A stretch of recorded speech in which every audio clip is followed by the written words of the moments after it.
30. Semburat kemunculan sinar mentari terlihat menghiasi belahan bumi bagian timur. Sang mentari yang hendak menyapa alam pun, nampaknya masih terlihat malu, sehingga semburat mentari itu pun menghadirkan kemunculan cahaya indah yang begitu dinantikan oleh setiap insan yang begitu ingin menikmati indahnya mentari pagi. Aroma berbagai masakan yang begitu menggugah selera pada pagi hari ini, nampaknya satu persatu telah siap untuk dihidangkan. Terlihat Bitarsi dan juga Bima telah mulai mempersiapkan perihal makanan yang akan mereka sajikan untuk para majikannya di pagi yang begitu menyejukkan ini. Bima dan juga Bitarsi hanya memasak berdua, tidak ada lagi Binadia yang biasanya juga ikut membantu, sedangkan Ika dan juga Arti, mereka saat ini tengah membersihkan halaman belakang dengan dibantu para pekerja pria yang lain. Nah, semuanya sudah siap. Seru Bitarsi pada Bima, setelah dirasa semua menu sarapan yang akan dihidangkan sudah lengkap. Bu Tarsi, Tuan Muda Al masih belum pulang kan? Tanya Bima. Sepertinya belum Bu. Sahut Bitarsi. Berarti memang benar, rumah ini ada hantunya Bu. Seru Bima dengan bergidik ngeri. Hah, hantu? Hantu bagaimana Bu? Tanya Bitarsi yang terkejut. Jadi seperti ini Bu Tarsi, tadi malam sekitar hampir pukul 11 malam, saya itu mendengar ada suara tangisan bayi di kamar pribadi Tuan Al. Sahut Bima dengan mimik yang terlihat serius. Hah, yang benar saja Bu, mungkin Ibu salah dengar, setahu saya kamar Tuan Al itu kan ada pengendap suaranya, jadi bagaimana mungkin Bu Ima mendengar ada suara apalagi suara tangis bayi? Sahut Bitarsi yang merasa tak percaya. Benar Bu Tarsi, saya tidak salah dengar, kan Tuan Al masih belum pulang Bu, bisa jadi pengendap suaranya tidak dihidupkan dengan Tuan Al, berarti kan saya memang tidak salah dengar Bu. Sahut Bu Ima yang berusaha membenarkan ceritanya. Ya Allah, astagfirullahaladzim, benar juga ya Bu, kan tidak mungkin di kamar Tuan Al ada bayinya, ih, seram ah Bu. Sabut Bitarsi yang merasa takut. Iya Bu memang benar seram, untung saja kita tidak pernah disuruh masuk ke kamar Tuan Al, bukan tidak mungkin kalau kita akan bertemu dengan hantunya. Sahut Bima lagi. Sudahlah Bu, jangan dibahas lagi, saya takut tidak bisa tidur nanti malam karena teringat terus. Sahut Bitarsi yang bergidik ngeri. Dua wanita parubaya itu pun akhirnya telah siap untuk menghidangkan masakan mereka di meja makan besar majikannya. Tepat pada pukul 5.45 pagi semua menu sarapan telah tersaji dengan rapi. Nampak Tuan Enrico dan juga Nyonya Devina telah beriringan menuruni setiap anak tangga yang tersusun indah. Namun tidak lama dari itu, Al juga ikut melangkah dengan membuntuti kedua orang tuanya. Bima dan Bitarsi yang melihat kehadiran Tuan Alnya, merasa sangat terkejut. Pasalnya mereka berdua sama sekali tidak tahu akan kedatangan Tuan Alnya. Ada apa Bi? Tanya Devina setelah dirinya sampai di meja makan. Anu Nyonya, kami hanya kaget saja melihat kedatangan Tuan Al. Sahut Bima. Iya Nyonya, kami merasa terkejut saja Tuan Al sudah pulang, soalnya kami tidak tahu kapan Tuan Al datang. Sahut Bitarsi yang ikut menimpali. Oh, jadi seperti itu. Sahut Devina. Begini Bi, Al itu sampai di rumah kemarin sore, sewaktu Bibi semua membersihkan kolam renang di belakang rumah. Imbu Devina lagi yang berusaha menjelaskan. Tapi Nyonya, kenapa malam harinya Tuan dan Nyonya tidak menyuruh kami untuk menyiapkan makan malam? Lanjut Bitarsi.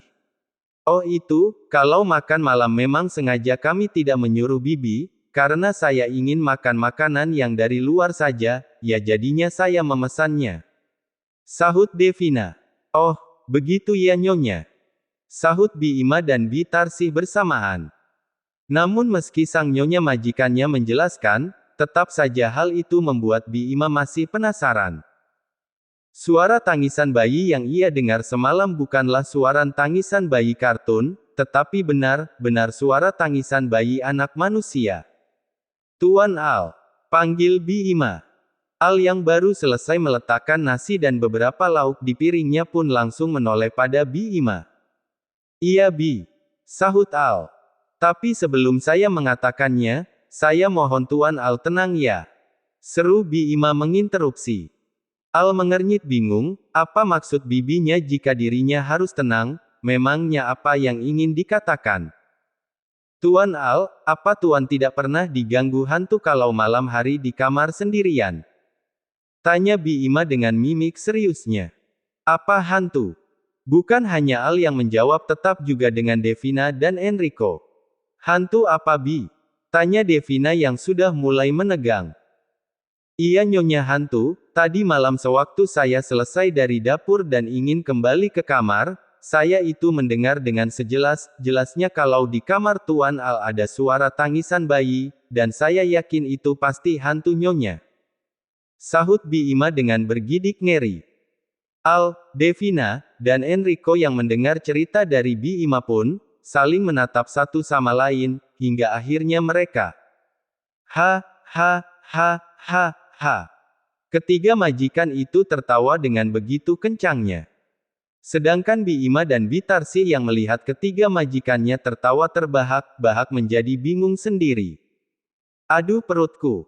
Seru Devina yang masih terpingkal dengan menahan perutnya. Aduh Bi Ima, di rumah ini tidak ada hantu Bi, yang tadi malam Bibi dengar itu adalah suara tangisan dari cucuku. Sahut Devina pada akhirnya. Bi Ima dan Bi Tarsih yang sudah bingung dari tadi, menjadi bertambah bingung dengan jawaban dari nyonyanya. Apa maksud nyonyanya dengan cucu? Apa anak dari Cynthia sudah ditemukan? Maaf Nyonya, maksud Nyonya bagaimana? Saya tidak mengerti. Sahut Bi Ima. Namun kali ini Al yang menjawab. Bi Ima, Bi Tarsih, maaf ya, Al belum cerita pada kalian. Anak-anak Al sudah kembali ke rumah yang sebenarnya, Adinda sudah pulang ke rumah ini Bi. Sahut Al pada akhir. Apa? Sok Bi Ima dan Bi Tarsih. Pagi hari yang begitu menyejukkan, begitu menelusup ke setiap celah bangunan yang ada di wilayah ibu kota. Semangat para pekerja begitu menggerakkan diri mereka untuk terus bekerja dan berkarya. Menjadi seseorang yang dipercaya dan bisa diandalkan pastilah tidak mudah untuk dilakukan. Begitupun dengan Andrew Choi. Pria blasteran Indonesia, Korea itu, telah memiliki tanggung jawab lebih yang harus selalu setia untuk ditunaikan. Setelah dirinya terbukti dapat melacak keberadaan Adinda, membuat Tuan Al-nya telah menjadikan Andrew selain sebagai asisten CEO dari G Group, tetapi juga menjadikan Andrew sebagai detektif pribadi dari Tuan Al-nya. Mau tidak mau, suka tidak suka Andrew pun, harus tetap melaksanakannya. Contohnya saja seperti di pagi hari ini. Sudah semenjak dari tadi subuh dirinya telah mempersiapkan berbagai keperluan yang dibutuhkan oleh Pak Budi dan juga Vita. Ya, pagi ini dengan mengendarai mobil mewahnya Andrew tengah membawa banyak pasang pakaian untuk Pak Budi dan juga Vita. Mobil mewah itu terus melaju hingga sampai ke tempat yang dituju. Andrew menghentikan mobil mewahnya di pelataran depan rumah. Terlihat di sana ada Vita yang sedang menyapu lantai. Brem, cekit, mobil pun berhenti. Vita yang melihat adanya mobil mewah telah berhenti di halaman depan rumahnya membuatnya menghentikan kegiatannya. Itu kan mobil Tuan Andrew, kenapa pagi sekali seperti ini manusia robot itu sudah datang? Gumam Vita dengan tetap mengarahkan pandangannya. Andrew pun keluar dari mobil mewah itu. Terlihat jelas tubuh tinggi nan atletisnya, belum lagi ketampanan wajahnya yang mirip seperti opa Korea, benar-benar menambah tingkat ketampanan wajahnya. Tuan Andrew, makin hari makin bertambah tampan saja. Batin Vita. Andrew pun langsung menuju bagasi mobil dan membukanya untuk mengeluarkan baju yang sudah berada di dalam box. Andrew pun mengangkat dua boks baju dengan volume 50 cm tanda kali 50 cm, sedangkan 4 boks lainnya masih berada di bagasi mobilnya. "Permisi Nona Vita, saya disuruh oleh Tuan Al untuk mengantar baju ini ke sini Nona," seru Andrew. Iya letakkan saja di dalam Tuan," sahut Vita yang tersadar dari pandangannya. Andrew pun langsung melenggang masuk. Vita memperhatikan langkah Andrew.